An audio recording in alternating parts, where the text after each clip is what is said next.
Hello नमस्कार आप सभी को। इस सेशन में हम डिस्कस करेंगे RI mains mathematics set number 8।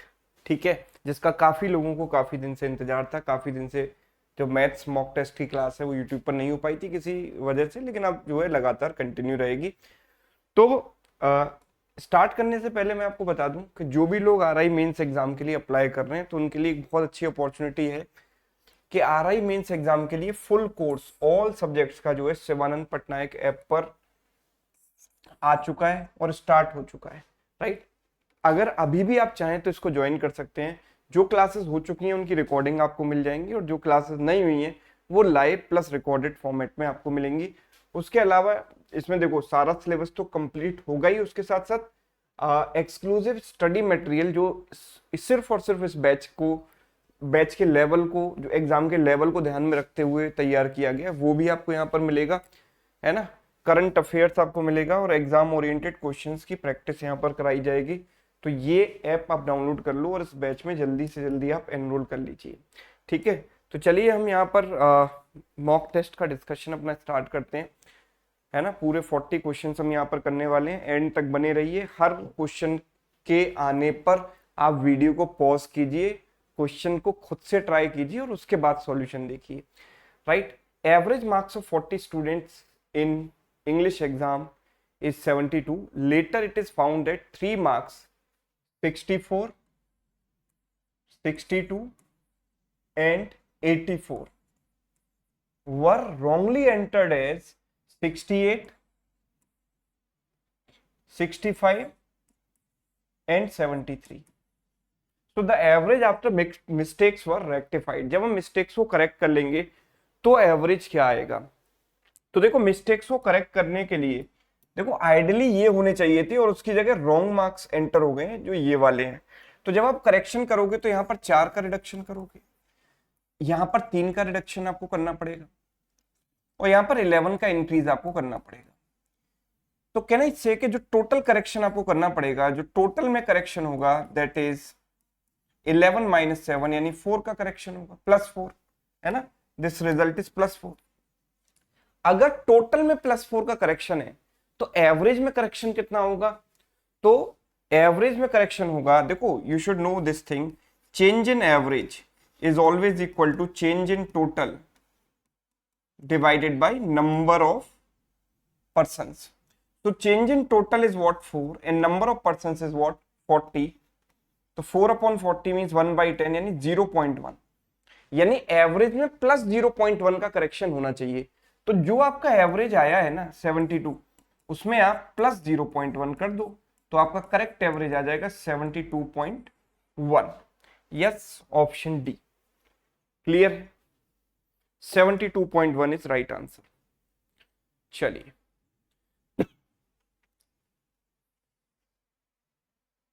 Question number 2, of the 3 numbers the second is thrice the first. So there are 3 numbers, let's suppose numbers are a b c, है ना। Second number is thrice the first number, है ना। Second number जो है first number का 3 times यानी 1:3 and the third is 3/4 of the first. तो इसका 3/4 करना है तो एक काम करता हूं ना, मैं इसको 4 का मल्टीपल बना लेता हूं इस रेशियो में 4 से मल्टीप्लाई करके। I can write this ratio as 4:12, है ना। इसको 4 लिख दिया और इसको 12 लिख दिया और जो थर्ड नंबर है वो इसका 3/4 है तो इसका 3/4 कितना हो गया 3। सो तीनों का रेशियो हमको मिल गया। अब क्वेश्चन कहता है average of 3 numbers is 114, what is their average. Sum divided by 3, sum is what 19 divided by 3, this is average and this is equal to 114। तो 19 से 6 टाइम्स गया तो 1 यूनिट की वैल्यू 18 आ गई। So what is the largest number, largest number is 12, 12 units की value कितनी हो जाएगी 18 into 12। What is 18 into 12, 180 plus 36 यानी 216। यस, 216। क्लियर है सभी को। यस, नेक्स्ट क्वेश्चन देखेंगे। अगला सवाल हमारे सामने ये रहा, a car covers 1/5 of the distance from A to B at the speed of 8, 1/10 of the distance at 25 and the remaining at the speed of 20, what is the average speed of the whole journey. So let the distance be equal to what. देखो distance हम average speed के सवाल में अपने according assume कर सकते हैं, और वो डिस्टेंस हम क्या मानते हैं, यूजुअली जो स्पीड हमें दी जाती है उनका LCM, right. So speeds are 8, 25 and 20, ठीक है, 8, 25 एंड 20। तो इनका एलसीएम क्या हो गया, देखो इन दोनों का एलसीएम हो गया 100, 100 और 8 का एलसीएम हो गया 200। तो डिस्टेंस को 200 मान लेते हैं, राइट। तो सबसे पहले हमें चलना है इसका 1/5। तो 1/5 इसका कितना हो जाता है सर, इसका 1/5 हो जाता है 40। ये इसमें चला 8 की स्पीड से, है ना, 8 की स्पीड से। फिर 1/10 ऑफ द डिस्टेंस, इसका 1/10 अगर मैंने किया तो आ गया 20, है ना। ये इसने चला 25 की स्पीड से। एंड द रिमेनिंग डिस्टेंस कितना हो गया, 60 माइनस कर दिया 140, ये इसने चला 20 की स्पीड से, right. Find the average speed. देखो average speed is always total distance travelled upon total time taken, है ना, ये बेसिक सी जानकारी आपको होगी। तो average speed is total distance travelled. What is total distance travelled, 200। Total time कितना लगेगा, तो देखो यहां टाइम लगेगा 80 डिस्टेंस अपॉन स्पीड यानी 5। यहां टाइम कितना लगेगा 20 अपॉन 25 मींस 4/5, 4/5 यानी 0.8, प्लस यहां टाइम कितना लगेगा 140/20 यानी 7। सो 200 अपॉन 12.8, पॉइंट से पॉइंट कैंसिल कर दो, इसको हम 16 से कैंसिल कर सकते हैं 8 बार, 16 से एक बार गया 4 बचा, 16 इंटू 2 32, 16 इंटू 5 80, 8 से कैंसिल करो, 8 इंटू 1 8, 8 इंटू 5 40, 5 बचेगा, 8 इंटू 6 48, 2 बचेगा, 8 इंटू 16, 8 इंटू 5 40, 15.625 यानी option D is correct, right. 15.625 is right answer. Clear है सभी को, यस। चलिए question number 4। A jar contains 10 red marbles and 30 green ones. How many red marbles must be added to the jar so that 60% of the marbles will be red? Okay, so how many red marbles are there? 10. ठीक है, and how many green marbles are there? 30. देखो हम add कर रहे हैं यहाँ पर red marbles. Red marbles अगर हम ऐड कर रहे हैं तो जो ग्रीन वाली है वो तो सेम रहनी चाहिए, ये तो सेम रहेंगी ना, ग्रीन में तो हम कोई चेंज नहीं कर रहे। अच्छा, जो रेड मार्बल्स हैं दैट शुड बी 60%। अगर रेड मार्बल 60% हो जाएंगी तो ग्रीन मार्बल्स 40% होंगी, मतलब इनका जो रेशियो है वो 3:2 होगा। सो अगर 2 यूनिट्स की वैल्यू 30 है तो कि इसका 15 टाइम्स है, तो इसका भी 15 टाइम्स कर दो, ये कितना हो गया 45। तो हमने कितनी रेड मार्बल्स यहाँ पर ऐड की हैं, 45 माइनस 10 यानी 35। ये हमारा आंसर आ गया, ऑप्शन सी। क्लियर है, यस। चलो next. If a number is multiplied by 25% itself, number is suppose n, इसको 25% यानी n/4 से मल्टीप्लाई किया, तो it gives a number which is 200% more than the number. 200% मोर का मतलब 3 टाइम्स हो गया। भाई अगर मैं किसी नंबर को उसका 200% यानी इसका डबल इसमें ऐड कर देता हूं तो 200% मोर मतलब क्या हो जाता है, 3n हो जाता है ना। 300% मोर बोला होता तो 4 टाइम्स हो जाता, so it becomes 3 times itself. n cannot be 0, n को हम n से कैंसिल कर सकते हैं, n must be 4 into 3 12, right, option A. Next question, the value of an article depreciates every year at the rate of 10%. 10% के rate से depreciate होती है हर साल। Present value is 729। what was its worth 3 years ago? So let's suppose 3 years ago it was x, इसकी value x थी। देखो 10% कम होने का मतलब है कि हर साल रह जाती है 90%। 100 में से 10% कम कर दिया तो 90% रह जाएगा, और ये फैक्टर 3 बार मल्टीप्लाई होगा बिकॉज 3 इयर्स की बात हो रही है, तो ये पावर 3 हो गई। And this is current value which is 729। This is simple concept of successive percentage decrease. तो it is 729 divided by what 1000, and this is equal to 729। इससे कैंसिल हो गया 1 टाइम, तो x की वैल्यू कितनी आ गई 1000। तो इनिशियल वैल्यू वाज 1000, ठीक है, ऑप्शन बी। चलो नेक्स्ट क्वेश्चन देखते हैं।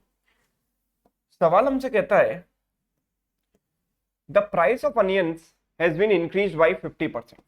तो प्राइस जो है 50% से इंक्रीज हुआ, मतलब 1/2 से इंक्रीज हुआ, 2 पर 1 का चेंज, यानी 2 से 3 हो गया।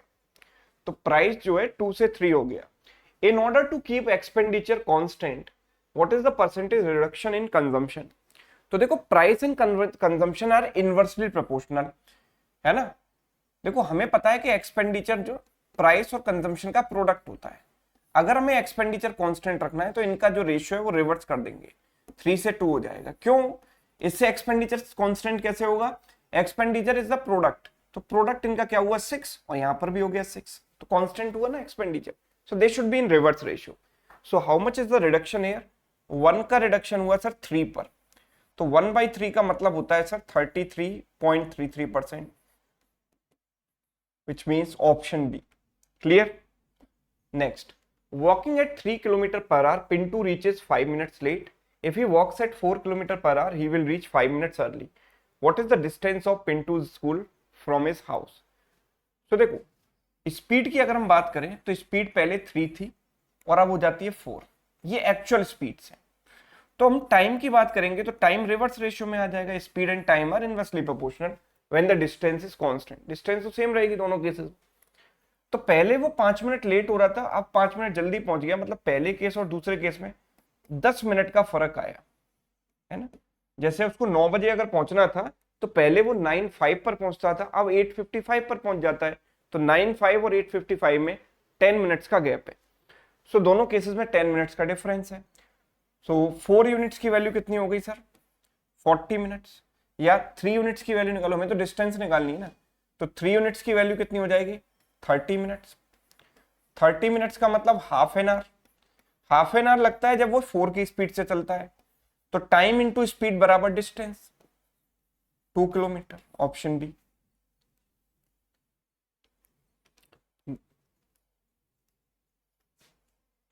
Question number 9, Nitin bought some oranges at 40 rupees a dozen and equal number of at oranges at rupees 30 a dozen. He sold them at rupees 45 a dozen and made a profit of 480.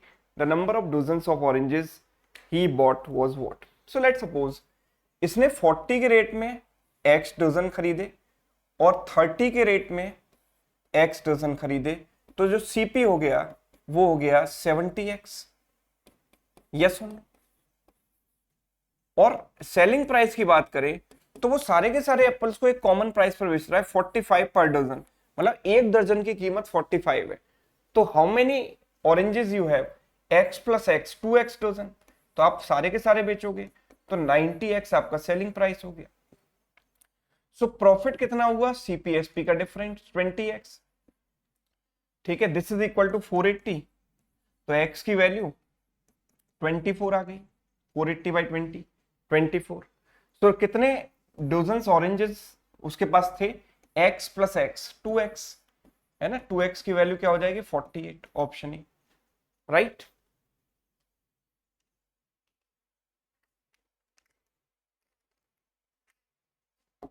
Next, a man buys 2 chairs for total cost of 900 by selling one at 4/5 of the cost।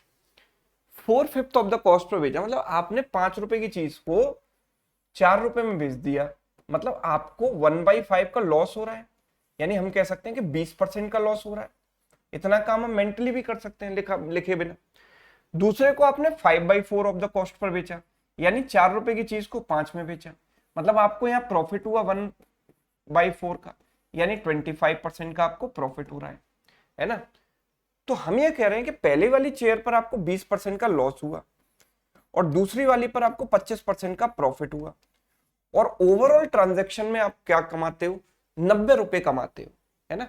पूरे transaction में आप 90 रुपए कमाते हो। तो 90 रुपए जो है 900 का कितना परसेंट है? जो 90 है वो 900 का 10% है, यानी ओवरऑल आपको 10% का प्रॉफिट हुआ है, राइट। ओवरऑल आपको 10% का प्रॉफिट हुआ है। Just a minute.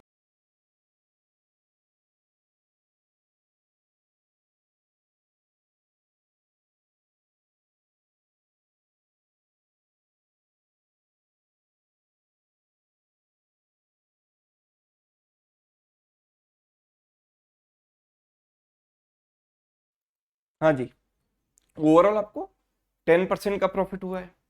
तो अगर मैं यहाँ पर एलिगेशन लगा दें तो दोनों के सीपी का रेशियो मिलेगा, इसमें से इसको माइनस किया 15 आया, इसमें से इसको माइनस करेंगे 10 माइनस माइनस 20 यानी 10 प्लस 20 30 यानी 1:2 आ जाएगा। ठीक है, तो दोनों का जो टोटल कॉस्ट प्राइस है वो 3 यूनिट्स है, जो कि कितना हो गया 900। तो 1 यूनिट की वैल्यू कितनी हो गई 300। The cost of lower price share की वैल्यू 1 यूनिट है और इसका आंसर आ गया 300। Yes, option D. क्लियर है सभी को? यस और नो? चलो नेक्स्ट क्वेश्चन देखते हैं। By selling 100 oranges a vendor gains selling price of 20 oranges. Okay, what is this gain percent? तो मैंने कहा सर मैं 1 ऑरेंज की बात करता हूं, एक ऑरेंज का सीपी और एक ऑरेंज का SP. So if you talk about CP of 1 orange, let's say it is x and SP is y, है ना, दिस इज फॉर 1 ऑरेंज। जब आप 100 ऑरेंजेस सेल करोगे तो एक ऑरेंज पर आपको कितने का प्रॉफिट होगा, एसपी माइनस सीपी यानी y माइनस एक्स। तो 100 ऑरेंजेस पर कितना होगा, इंटू 100। और ये जो प्रॉफिट हो रहा है आपको, that is equal to selling price of 20 oranges which is what 20y, right. तो इससे गया ये 5 टाइम्स, तो 5y minus 5x equals to y, right. So we can say 4y equals to 5x। So x upon y equals to 4/5। सो कितना gain हुआ आपको भाई, x सीपी है और y एसपी है, तो सीपी से एसपी एक का चेंज है और प्रॉफिट परसेंट हमेशा सीपी पर निकालते हैं, तो 1/4 का प्रॉफिट है which means what 25%। Option B. ठीक है,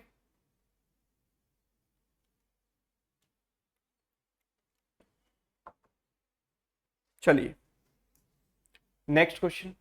60% of cost price of an article is equal to 50% of selling price. Then the percentage profit or loss is what?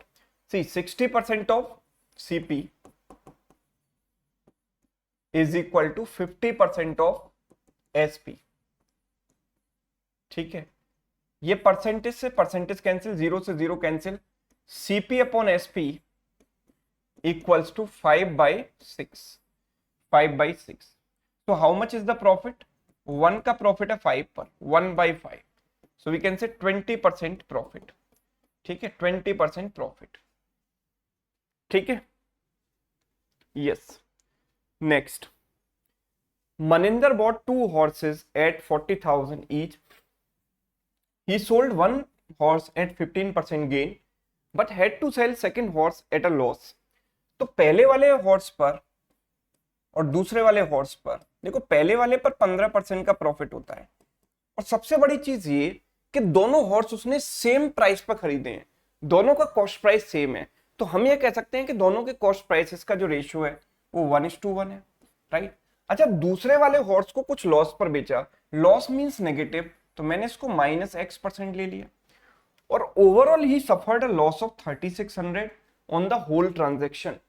पूरे ट्रांजैक्शन पर उसको 3600 का लॉस हो रहा है। अच्छा, पूरा ट्रांजैक्शन है कितना, 80,000 रुपए, गलती से 40,000 मत ले लेना। ईच हॉर्स की जो कीमत है, जो सीपी है, दैट इज 40,000। सो 2 हॉर्सेस की जो कॉस्ट हो गई वो हो गई 80,000। तो ये इसका कितना परसेंट है, 4.5%। यानी ओवरऑल उसको क्या हो रहा है, 4.5% का गेन हो रहा है। तो अब हम क्या करते हैं, इसमें से इसको माइनस और इसमें से इसको माइनस करते हैं। So -x minus 4.5 upon 4.5 minus 15 is -11.5, sorry -10.5। ठीक है, and this is equal to what 1/1। ठीक है, और दूसरी चीज ये ना करके आप ये भी कर सकते हो कि जब देखो दोनों चीजों का रेशियो इक्वल है, तो ये जो नेट होता है ना, वो इन दोनों का अरिथमेटिक मीन होता है। This is a basic concept.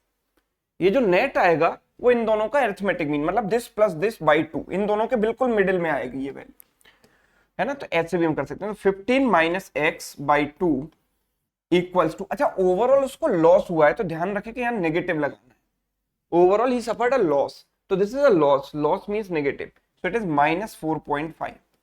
ठीक है, तो 15 minus x equals to minus का 4.5 into 2 is 9, x is 15 plus 9 यानी 24, यानी इस पर 24% का लॉस है। So what is the selling price of the second horse?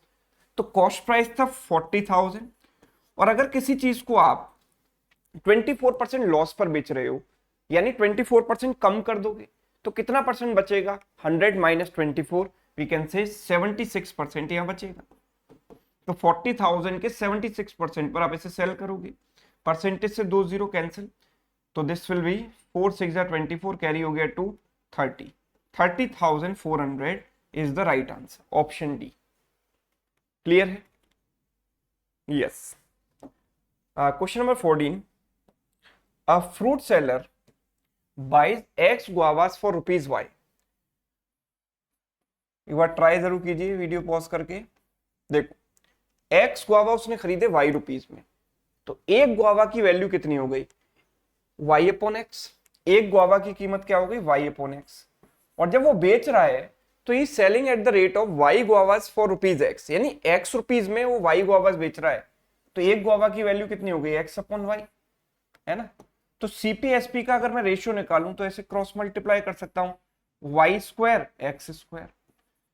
अच्छा, x is greater than y, मतलब x square will be greater than y square. Definitely यहां पर प्रॉफिट होगा, SP is greater than CP. So how much is the percentage profit? Percentage profit क्या होगा? SP minus CP upon CP into 100%। So x square minus y square upon y square का क्या है? Profit है ना। X square minus y square upon y square into 100% profit. Next question number 15, the simple interest on rupees x at the rate of a% for m years is same as that on rupees y at the rate of a square percent for m square years. What is x is to y? So what is simple interest? PRT by 100. Simple interest का formula होता है PRT by 100, वही यहां पर use करेंगे हम। तो पहले केस में सिंपल इंटरेस्ट क्या होगी? Principal is x, rate is a%, time is m years, divide by 100। और दूसरे केस में सिंपल इंटरेस्ट क्या होगी? Principal is y, rate is a square, time is m square, divide by 100। 100 से 100 cancel हो गया, ए से ए गया, एम से एम गया, ठीक है। तो एक्स अपॉन वाई क्या हो जाएगा? ए एम अपॉन 1, ठीक है। A m is to 1, option B. देख लीजिए, क्लियर है?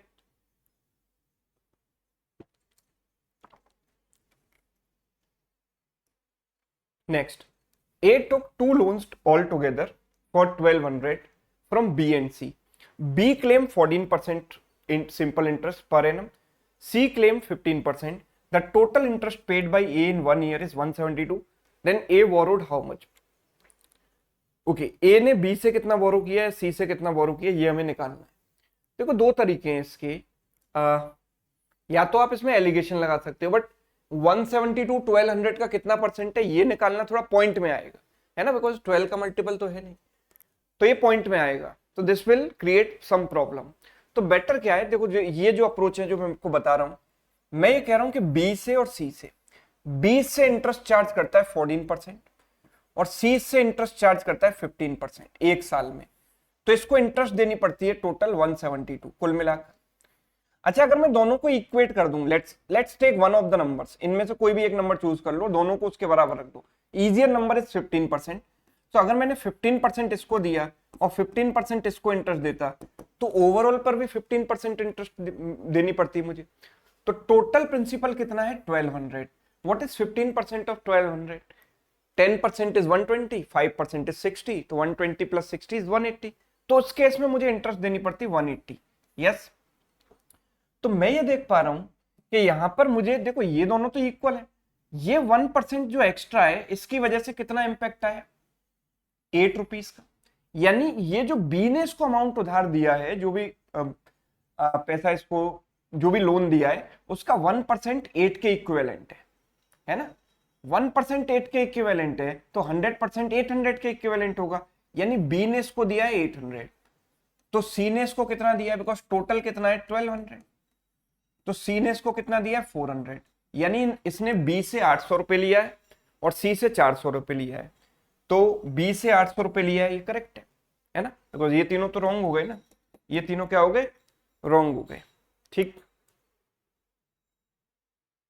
यस, चलिए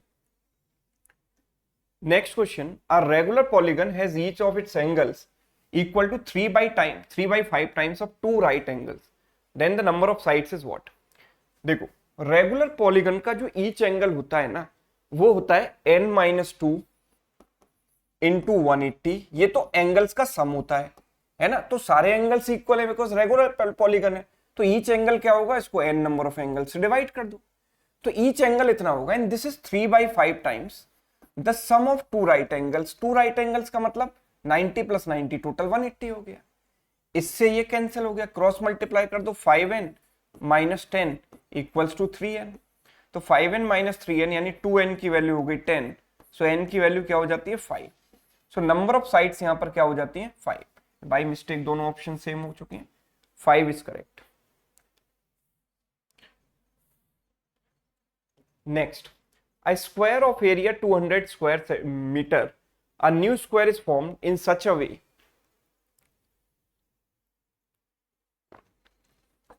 way that its side is equal to the length of diagonal of the given square। देखो ये जो स्क्वायर है ना, इसका जो डायगोनल लेट सपोज मैंने d मान लिया, ठीक है, तो जो स्क्वायर का एरिया होता है ना डायगोनल के टर्म्स में, वो होता है d²/2, राइट। आपको साइड स्क्वायर तो पता ही है, लेकिन d²/2 भी होता है, तो d²/2 equals to what, 200, so d square की वैल्यू क्या हो गई सर 400। अच्छा, such that its side is equal to length of diagonal of the given square, तो एक दूसरा ट्रायंगल, दूसरा स्क्वायर हमने बनाया, उसकी साइड जो है वो d के बराबर है, इस डायगोनल के इक्वल है, राइट, तो इसका एरिया क्या होगा d², और d² की वैल्यू तो हमें ऑलरेडी पता है ना 400, तो आंसर सीधे सीधे हो गया 400। ठीक,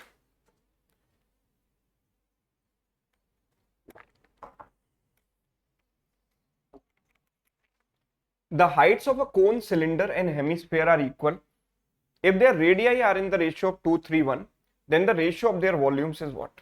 Okay, cone,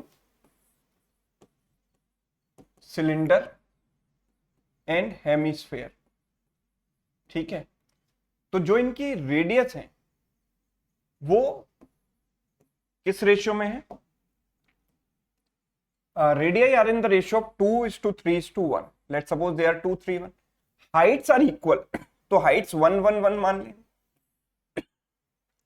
तो वॉल्यूम क्या होगा इनका, what is the volume of cone, cone का वॉल्यूम क्या होगा भाई, तो जो कोन का वॉल्यूम होगा वो होगा 1/3 पाई r²h, so it is 1/3 pi r² यानी 2² 4 into h is what 1। Cylinder का वॉल्यूम होगा पाई r² यानी 9 into h is what 1 pi r²h। Hemisphere का जो वॉल्यूम होता है वो होता है 2/3 पाई r³ पाई एंड r³, ठीक है, okay, pi pi pi get cancel, so it is what 4/3 is to 9 is to 2/3, 3 से पूरे में मल्टीप्लाई कर दो, so this will become 4, this is 27 and this is 2, 4:27:2, यानी कि ऑप्शन सी इज करेक्ट।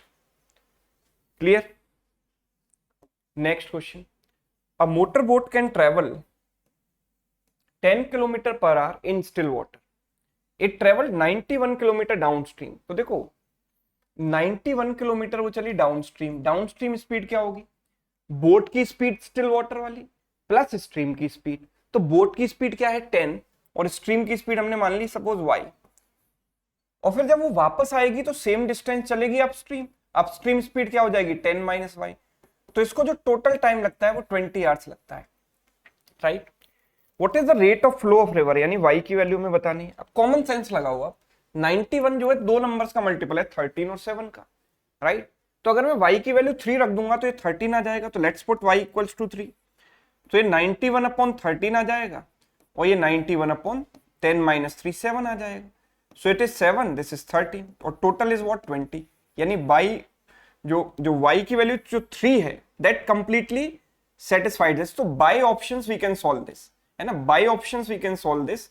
आप अगर 3 भी रखते पहले तो सेटिस्फाई करता। सपोज ये चीज आपके दिमाग में नहीं आती कि सर यहाँ 13 या कुछ ऐसा होना चाहिए, तो आप ऑप्शन से रख कर देखते हो, फॉर्चुनेटली जो पहला ऑप्शन है वही इसको सेटिस्फाई कर जाएगा, है ना। तो कहने का मतलब ये है कि आपको यहाँ पर कोई क्वाड्रेटिक वगैरह बनाकर सॉल्व करने की जरूरत नहीं है।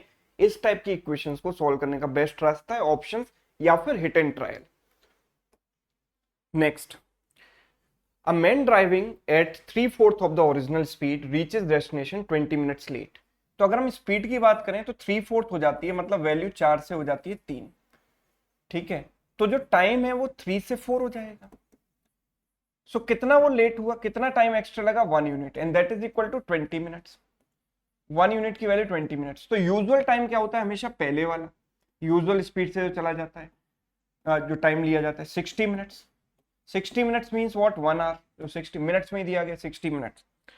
Next, a motor boat travelling at the same speed can cover 25 kilometre upstream, 25 kilometre upstream and 39 kilometre downstream. तो ये टाइम हो गया, time is distance upon speed, distance upon speed, total time is 8 hours.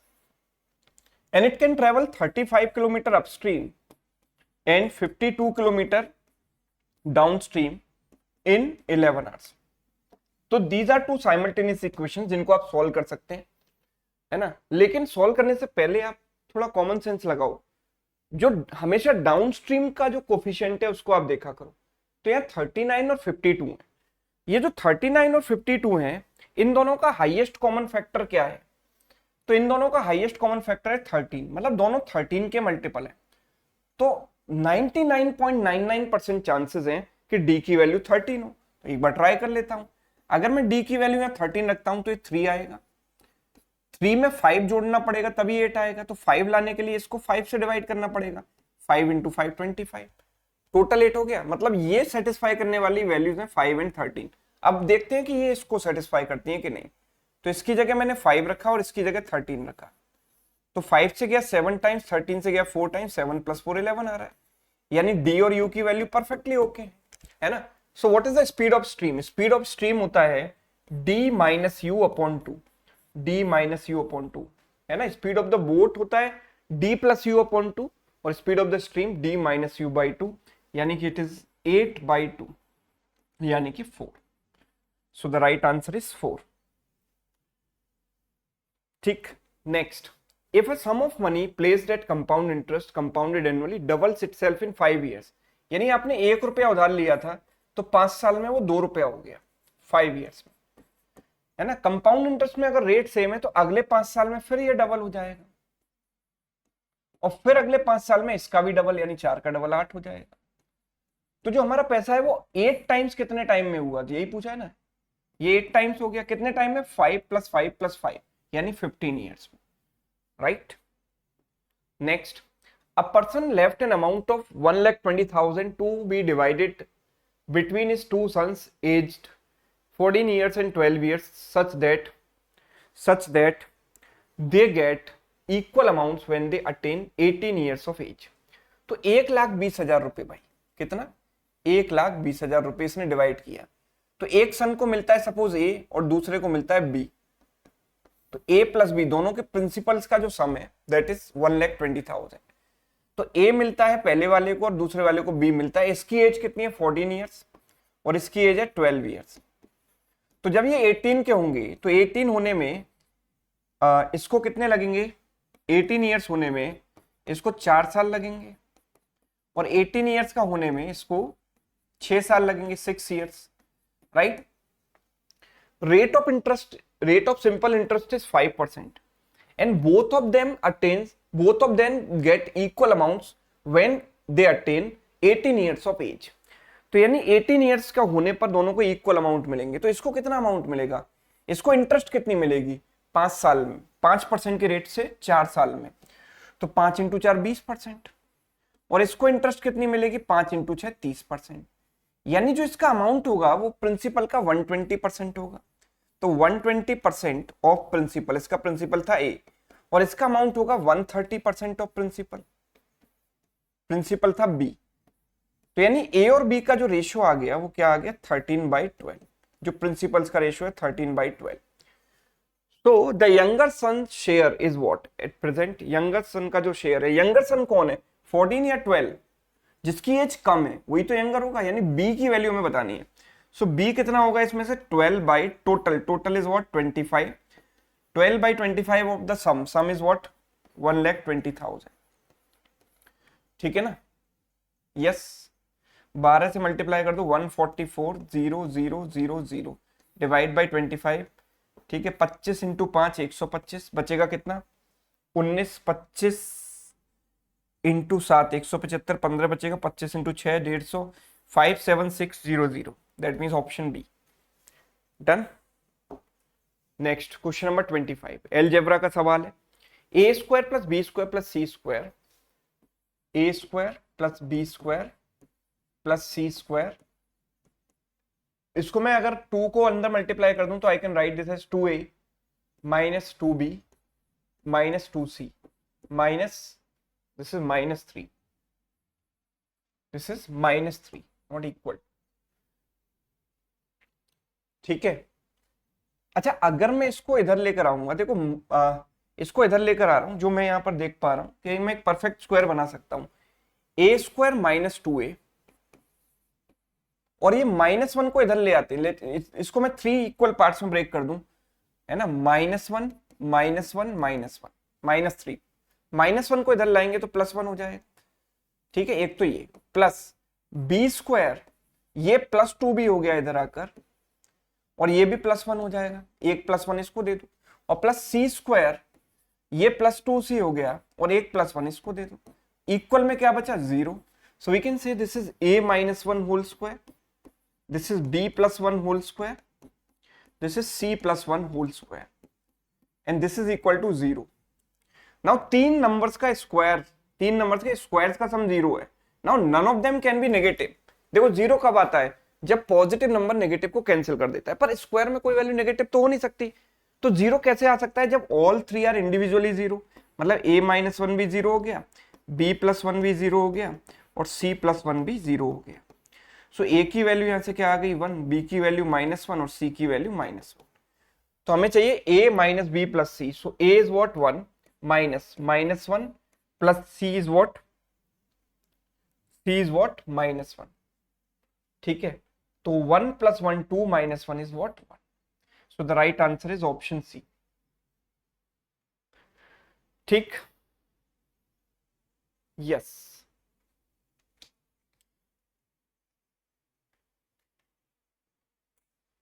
Next one question number 26 x square plus 3x + 1 equals to 0, ठीक है। What is the value of x³ + 1 upon x³, तो एक काम करते हैं x square plus 1 equals to -3x, so x से divide कर देंगे तो x + 1 upon x equals to -3, ये आ गया, ठीक है। So you should know one thing कि if x + 1 upon x is k, x³ + 1 upon x³ is k³ - 3k, ठीक है। तो मुझे यहां पर x³ + 1 अपॉन x³ चाहिए, वो क्या होगा k³ k इज -3 का cube, -3 -3 into k is -3, so it is -27 + 9 is what -18, so the right answer is -18, ठीक है। अच्छा अगर आपको सपोज ये चीज याद भी नहीं रहती है तो भी आप इसको कर सकते हो, कैसे, दोनों तरफ क्यूब लगा दो, इन दोनों तरफ आप क्यूब लगा दो, तो वी कैन से कि this will be x + 1 upon x whole cube equals to -3 यानी -27, so it is a³ + b³ plus 3ab, 3x into 1 upon x, x से 1 अपॉन x कट जाएगा, इंटू a प्लस बी यानी this plus this, और x + 1 upon x अगर अंदर आएगा तो उसकी वैल्यू तो हमें पहले ही पता है -3, and this is equal to -27, right. तो x³ + 1 upon x³, this is -9 हो जाके +9 हो जाएगा, -27 + 9 इज व्हाट -18। इस तरीके से भी आप सॉल्व कर सकते हैं। डायरेक्ट रिजल्ट याद है तो बहुत अच्छी बात है, ठीक है। चलिए नेक्स्ट क्वेश्चन देखें, अगला सवाल। एक्स पावर ए, एक्स की पावर ए इंटू एक्स की power b into x power c equals to 1, right. अगर बेसिस सेम है तो पावर्स क्या हो जाती हैं, ऐड हो जाती हैं। एक्स की power a plus b plus c and this is equal to 1। इसको 1 को एक्स की पावर 0 लिख सकते हैं। तो bases are same, powers must be same, तो a plus b plus c is 0, ठीक है। A plus b plus c की वैल्यू क्या हो गई, 0 हो गई। Again this is a typing mistake, तो this was a cube, b cube and c cube. In actual file you will find it a cube plus b cube plus c cube. तो अगर a plus b plus c 0 होता है तो a cube plus b cube plus c cube किसके बराबर हो जाता है, 3abc के बराबर, है ना। a cube plus b cube plus c cube minus 3abc बराबर a plus b plus c into a square plus b square plus c square minus ab minus bc minus ca। ये formula आपने पढ़ा है। तो अगर a plus b plus c 0 हो गया तो RHS 0 हो गया, तो a cube plus b cube plus c cube बराबर हो गया 3abc के, ठीक है। This is standard result. Next, base of right pyramid is a square, length of diagonal of the base. तो देखो पिरामिड क्या होता है, जो पिरामिड होता है ना,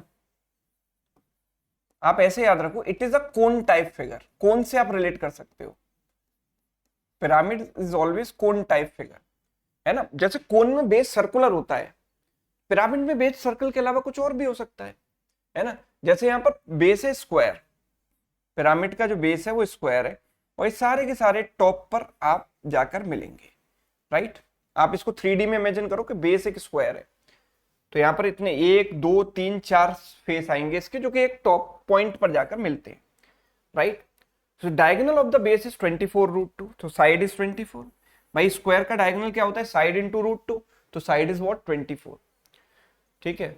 अच्छा, what is the volume of cone, volume of cone is what, आपको याद होगा, volume of cone is 1/3 pi r square h. Now what is pi r square, जो कोन है उसमें बेस होता है सर्कुलर, राइट, और सर्कल का जो एरिया होता है that is pi r square. तो यहां पर जो एरिया होगा, यहां पर बेस सर्कल ना होकर क्या है, स्क्वायर है, तो इसका साइड का square into H, H is height, तो 1/3 इंटू साइड स्क्वायर यानी 24 का square into height, this is volume, and that is equal to 1728. Now you know 1728 is what, 12 cube. This is 12 cube. Now I can write this as 2 into 12 ka square, 2 square is 4 and 12 square is 12 square into h equals to 12 cube. तो यहाँ बचा 12 की power 1, ठीक है, 4 से गया है 3 times, so h is what, 3 into 3 9, height की वैल्यू क्या हो गई, 9 metre, option C. Next question, the height of right circular cone and the radius of its circular base are respectively 9 and 3, ठीक है। एक राइट सर्कुलर कोन है भाई, height इसकी 9 है और बेस की रेडियस क्या है 3। The cone is cut by a plane, plane मतलब जैसे एक चाकू से, अब इसको 3D फिगर के लिए एक प्लेन चाहिए कट करने के लिए, लाइन से तो कट कर नहीं पाओगे, तो एक चाकू से आप इसको कट कर रहे हो, सपोज एक नाइफ से, parallel to the base, so as to divide it into 2 parts. तो इस तरीके से मैंने यहां से कट किया, ऐसे कट कर दोगे तो एक ऊपर वाला कोन हो जाएगा, नीचे वाला ये जो पार्ट है this is kind of bucket, इसको हम बोलते हैं फ्रस्टम, कोन फ्रस्टम, है ना। The volume of the frustum that is the lower part of the cone is 44 cubic centimetre, तो इसका वॉल्यूम हमें पता है, ठीक है। What the radius of the upper part of the circular surface of the frustum is what, so let's suppose this radius is r, this radius is r.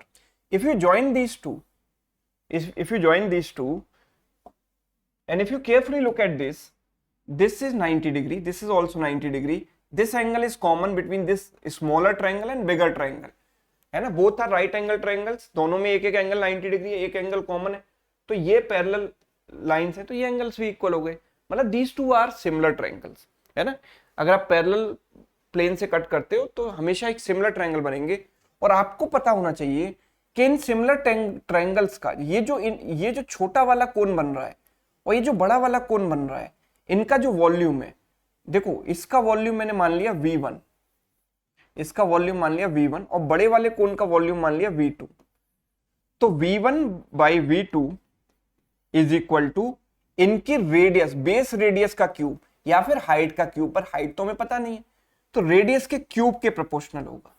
ये आप याद रखो, है ना, क्योंकि करस्पॉन्डिंग साइड्स का रेशियो इक्वल होता है। जो इनकी बेस रेडियस का रेशियो होगा वही इनकी हाइट का भी रेशियो होगा, तो ऑल आर इक्वल। वैसे तो वॉल्यूम होता है 1/3 पाई आर स्क्वायर एच, है ना, और 1/3 पाई आर स्क्वायर एच। अब एक बात बताओ कि जब रेडियस और हाइट दोनों का रेशियो सेम होगा तो मैं h1/h2 की जगह भी r1/r2 रख दूंगा। इसकी जगह मैं क्या रख दूंगा, r1/r2। ये तो कैंसिल हो गया, r1 square into r is r1 cube and r2 square into r is r2 cube, है ना। तो हम ये कह सकते हैं कि इनके जो वॉल्यूम का रेशियो होगा वो बेस रेडियस के क्यूब के रेशियो के इक्वल के बराबर, रेशियो के इक्वल होगा, है ना। ये चीज आप याद रखिए। तो अगर मैंने ये किया तो देखो बड़े वाले का वॉल्यूम तो हम निकाल सकते हैं, है ना। बड़ा वाला जो कोन है उसका वॉल्यूम क्या होगा, 1/3 पाई आर स्क्वायर एच, है ना। तो इट इज 1/3 पाई यानी 22/7 इंटू आर स्क्वायर। आर कितना है इसका, रेडियस कितना है 3 एंड हाइट कितनी है 9, ठीक है। सो 3 से स्क्वायर कैंसिल हो गया, 22 इंटू 3 66 इंटू 9/7 54 594/7। तो बड़े वाले का वॉल्यूम आ गया 594/7, ठीक है। तो छोटे वाले का वॉल्यूम क्या होगा, छोटे वाले का वॉल्यूम क्या होगा बताओ। छोटे वाले का जो वॉल्यूम होगा, ये छोटे वाले कोन का वॉल्यूम क्या होगा, ये हमें रेडियस निकालनी है बेसिकली। v1 और v2 अगर मुझे पता चल जाए तो वी कैन फिगर आउट, है ना। ओके अच्छा, ये तो दिया गया है ना, the volume of this frustum is 44, right. इसका जो वॉल्यूम है वो 44 दिया गया है। तो v1 क्या होगा, v2 माइनस 44। अगर पूरे में से 44 माइनस कर दें तो पूरे का वॉल्यूम कितना है 594/7, और इसमें से 44 माइनस कर दो तो इसका वॉल्यूम आ गया। और नीचे ये जो पूरा v2 है वो कितना है, this is v2, this is what 594/7, this is r cube by 3 cube यानी 27। तो 7 4 द 28 कैरी हो गया 2 30 308, 594 माइनस 308 इज हाउ मच 286। तो ऊपर आ गए हैं 286 और ये कितना आएगा 594, 7 से 7 तो कैंसिल हो जाएगा। This is equal to r cube by 27, ठीक है। 9 का मल्टीपल है ये 9 9 4 13 5 18, 9 से गया 3 टाइम्स, 9 से गया 9 6 54 बचेगा 5, 9 6 54। 11 से जाता है 6 टाइम्स, 11 से आता है 26 टाइम्स, 3 से गया 2 टाइम्स, इससे गया 13 टाइम्स। सो भाई आर क्यूब की वैल्यू आ गई 13। सो आर की वैल्यू क्या हो जाएगी, क्यूब रूट ऑफ 13। यही तो हमें चाहिए, इसके इस वाले सरफेस का रेडियस क्यूब रूट ऑफ 13 यानी ऑप्शन बी, ठीक है। तो ये वाला सवाल थोड़ा सा मुश्किल और टाइम कंज्यूमिंग था। Next, the ratio of the radii of two right circular cylinders is 2:3, heights are in this ratio। curved surface area क्या होता है 2 pi rh, 2 pi r1 into h1 and this is 2 pi r2 into h2। right circular cylinder का curved surface area ये होता है। 2 pi से 2 pi cancel, what is r1 by r2, r1 by r2 is 2/3, what is h1 by h2 5/4, ठीक है। 2 से गया 2 times, so their ratio is what 5/6, option E। Next, a solid cylinder has total surface area 462, ठीक है, and curved surface area is 1/3 of total surface area। देखो एक बात बताओ, total surface area is equal to curved surface area plus area of bases। bases मतलब top and bottom, है ना।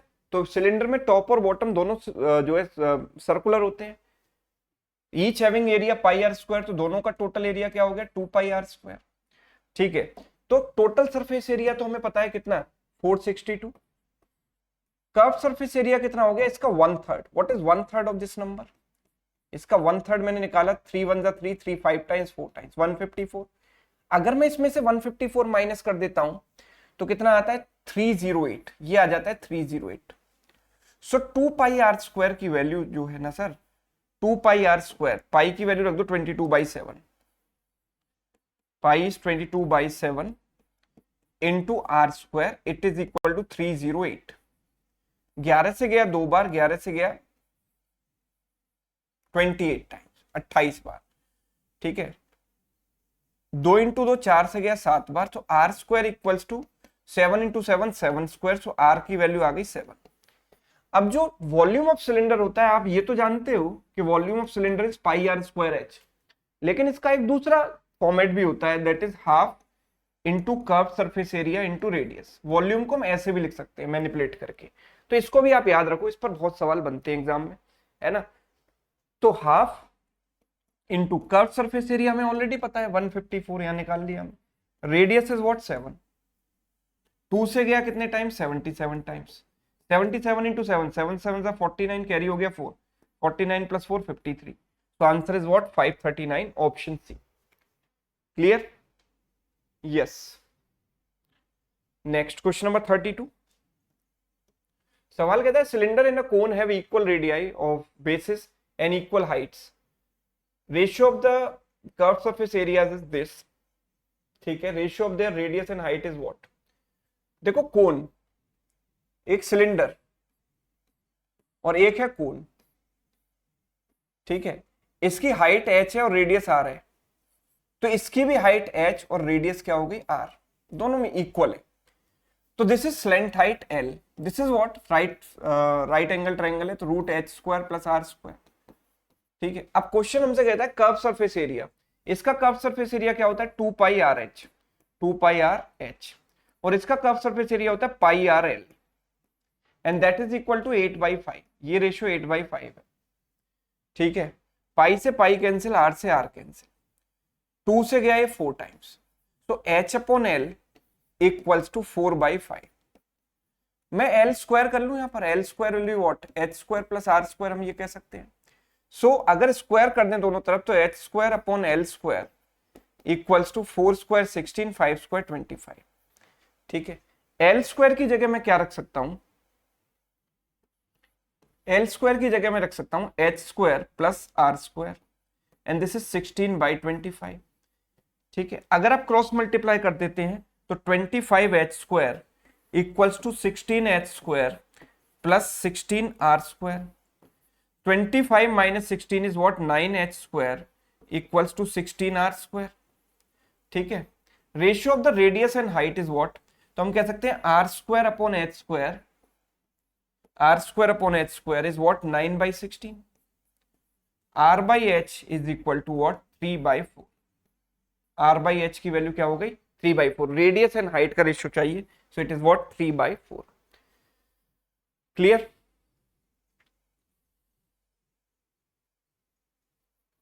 ठीक है। अब इसको करने का एक थोड़ा सा बेटर तरीका और आसान तरीका, जिसमें नंबर ऑफ वेरिएबल्स आपको कम लेने पड़ेंगे, है ना। हम क्या कर सकते हैं, देखो कुछ वैल्यूज भी अज्यूम करके चल सकते हैं ना, बेटर रहेगा हमारे लिए।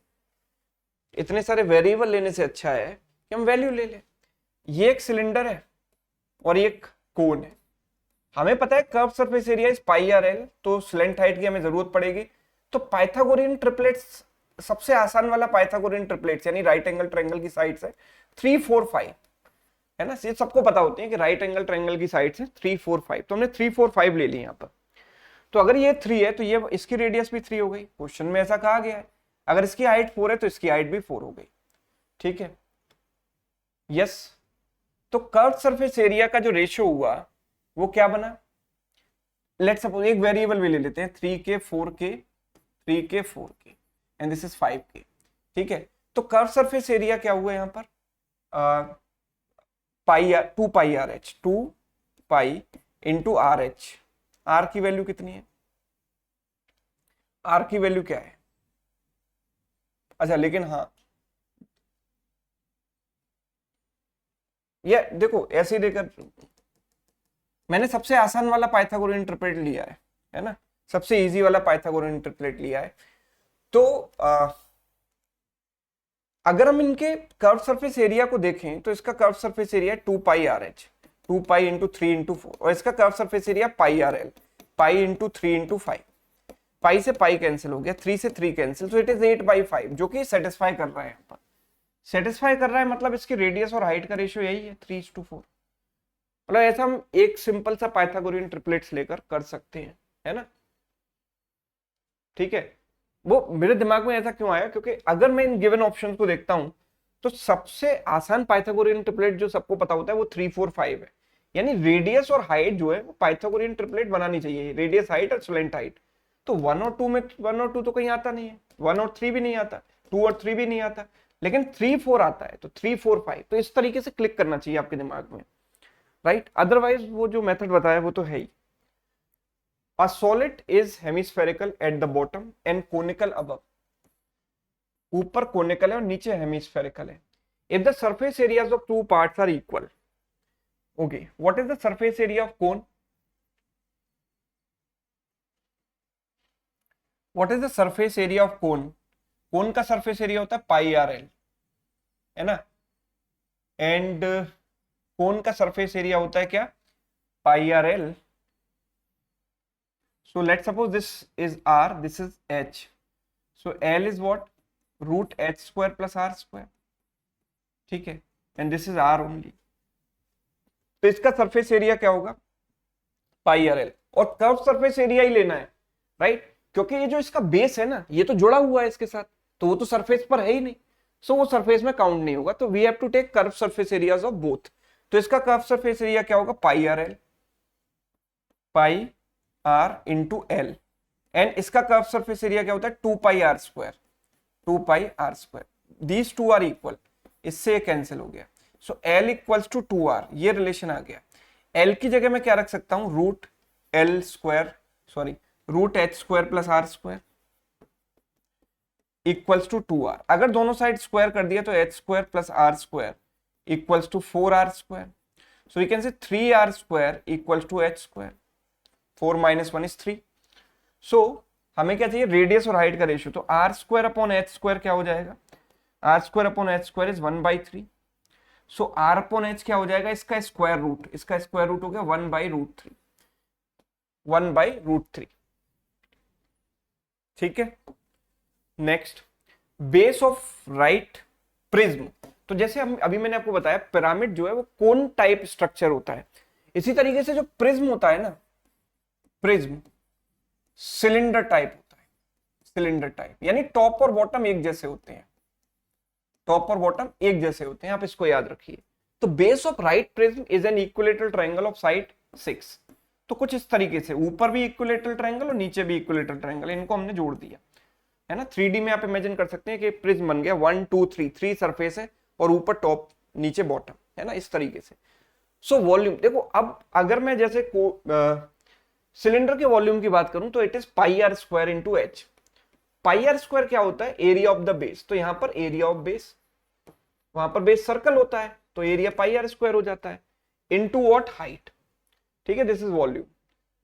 ठीक है, तो एरिया ऑफ बेस क्या होगा, देखो इक्विलेटरल ट्रायंगल है जिसकी साइड 6 है, इक्विलेटरल ट्रायंगल का एरिया होता है √3/4 into side square, side is 6 square into height h, and this is equal to volume which is what, 108√3, 108√3 के बराबर है ये।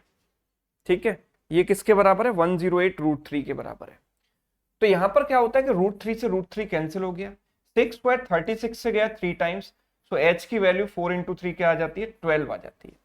So answer is 12। Next, a + 1/a + 2 is 0। तो एक काम करते हैं, a + 1/a इज व्हाट, -2। ठीक है, तो what is the value of a power 37 -1/a⁻100। ठीक है, तो आप सिंपल सी बात देखो कि a की वैल्यू -1 होगी यहाँ पर, राइट, क्योंकि -1 -1 इज नॉट -2। a की जगह -1 रखोगे ये सेटिस्फाई करेगा, तो a की जगह -1 रख दो, -1 की पावर 37 -1/-1 की पावर 37, सॉरी 100। तो -1 की ऑड पावर नेगेटिव होगा, माइनस, और -1 की इवन पावर पॉजिटिव होगा, तो -1 is what, -2। So the right answer is B. Clear.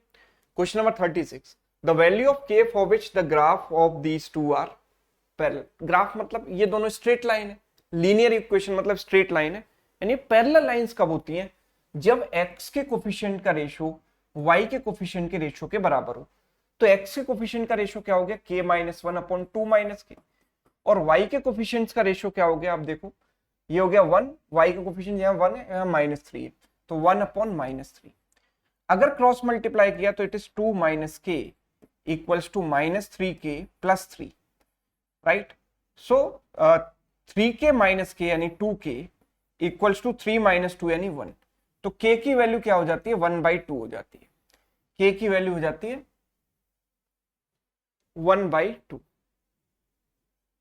फिर से चेक कर लो एक बार, k minus one, this is two minus k equals to one upon minus three, ठीक है।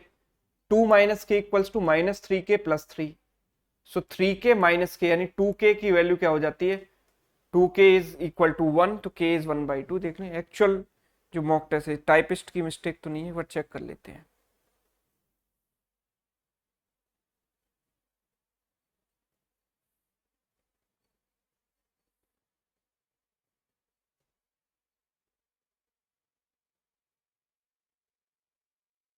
जो ऑप्शन है वो है one by two, minus one by two, two and minus two, तो ये है वन बाई टू। ये ऑप्शन मिस्टेक, टाइपिस्ट भाई ने गड़बड़ कर दी कुछ, k की वैल्यू one by two, option A, ठीक है। The length of a shadow of a vertical tower is one by root three times the height, ठीक है। तो अगर हाइट सपोज रूट थ्री है, देखो ये सन इस तरफ है, ये टावर है, इसकी शेडो ऐसे आ रही है, ये एंगल ऑफ एलिवेशन होता है थीटा, तो ये इसका one by root three time है शेडो, शेडो की लेंथ है ये हाइट का one by root three time है, तो हाइट को रूट थ्री मान लो, तो इसका वन बाई रूट थ्री निकालोगे तो कितना आएगा, one. So if you apply tan theta, tan theta क्या होता है, perpendicular upon base, root three upon one. तो थीटा की वैल्यू क्या हो गई, टेन थीटा की वैल्यू रूट थ्री कब होती है, जब थीटा 60 डिग्री होता है। So this is angle of elevation 60 degree. The graph at x this and this meet at y axis at 2 points having distance what। देखो कोई भी लाइन y एक्सिस पर कब मिलेगी, जब x कोफिशिएंट जीरो हो जाए। y एक्सिस पर x की वैल्यू क्या होती है, जीरो होती है, तो यहां अगर मैं x की वैल्यू जीरो रखूंगा तो 2y की वैल्यू हो जाएगी 3, तो y की वैल्यू हो गई सर 3/2, तो वो पॉइंट होगा 0 एंड 3/2। और यहां पर अगर x को जीरो रखूंगा तो minus two y equals to one आ गया, तो y की वैल्यू हो गई -1/2, ठीक है। अगर आप ये एक्सिस बनाओ, ये x एक्सिस है, y एक्सिस है, तो y एक्सिस पर ये पॉइंट क्या है, 3/2, पॉजिटिव 3/2, ठीक है। और ये पॉइंट क्या है, -1/2, तो इन दोनों के बीच की डिस्टेंस क्या है, ये 1/2 पार्ट, और ये कितना है, 3/2 पार्ट, ये 3/2 ऊपर, ये 1/2 नीचे, तो इन दोनों का सम कितना हो गया, 4/2 यानी कि 2, तो डिस्टेंस है 2 units, option D. Next, if x plus 1/16x equals to 1, okay, what is 64x cube plus 1/64x cube, so it is nothing but 4x का whole cube, 4x का क्यूब प्लस 1/4x का cube, ठीक है, equals to what, right. तो मुझे इसको 4x के terms में लेकर जाना है, तो मैं 4 से मल्टीप्लाई कर देता हूं, so it is 4x plus इसको 4 से मल्टीप्लाई करेंगे, so it will cancel 4 times, so 1/4x equals to 4, ठीक है। तो ये अभी मैंने आपको बताया था कि x प्लस 1/x बराबर k है, तो x cube plus 1/x cube क्या होगा, k क्यूब माइनस 3k, तो 4 cube minus 3 into 4, so it is what 64 minus 12 which is what 52, so the right answer is 52, option B. And the last question, a b c are three non-zero real numbers such that a plus b plus c is 0, b square is not equal to ca, then the value of a square plus b square plus c square upon b square minus c a. चलो तो एक सवाल बचा है, ये आपको हम देते हैं होमवर्क में, इसको ट्राई कीजिएगा और सभी लोग अपना अपना आंसर कमेंट करके मुझे बताएंगे, है ना, ठीक है। आप एल्जेब्रिकली इसको सॉल्व करो या वैल्यू पुटिंग से करो, वो आपकी मर्जी है, आंसर आपको कमेंट करके बताना है। तो ये था हमारा RI mains mathematics mock test number 8, right. ऐसे ही आगे भी सेशन आपके लिए आते रहेंगे, है ना। उम्मीद करता हूं कि ये जो हमने क्वेश्चन किए सारे के सारे एग्जाम ओरिएंटेड क्वेश्चन किए हैं, सभी का सॉल्यूशन आपको पसंद आया होगा, है ना, और सेशन में आपको मजा आया होगा। अगर आपको ये सेशन अच्छा लगा है तो वीडियो को लाइक करना और दोस्तों के साथ शेयर करना बिल्कुल ना भूलें, है ना। और अगर आप चैनल पर नए हैं तो चैनल को सब्सक्राइब जरूर कर लें। Thank you so much.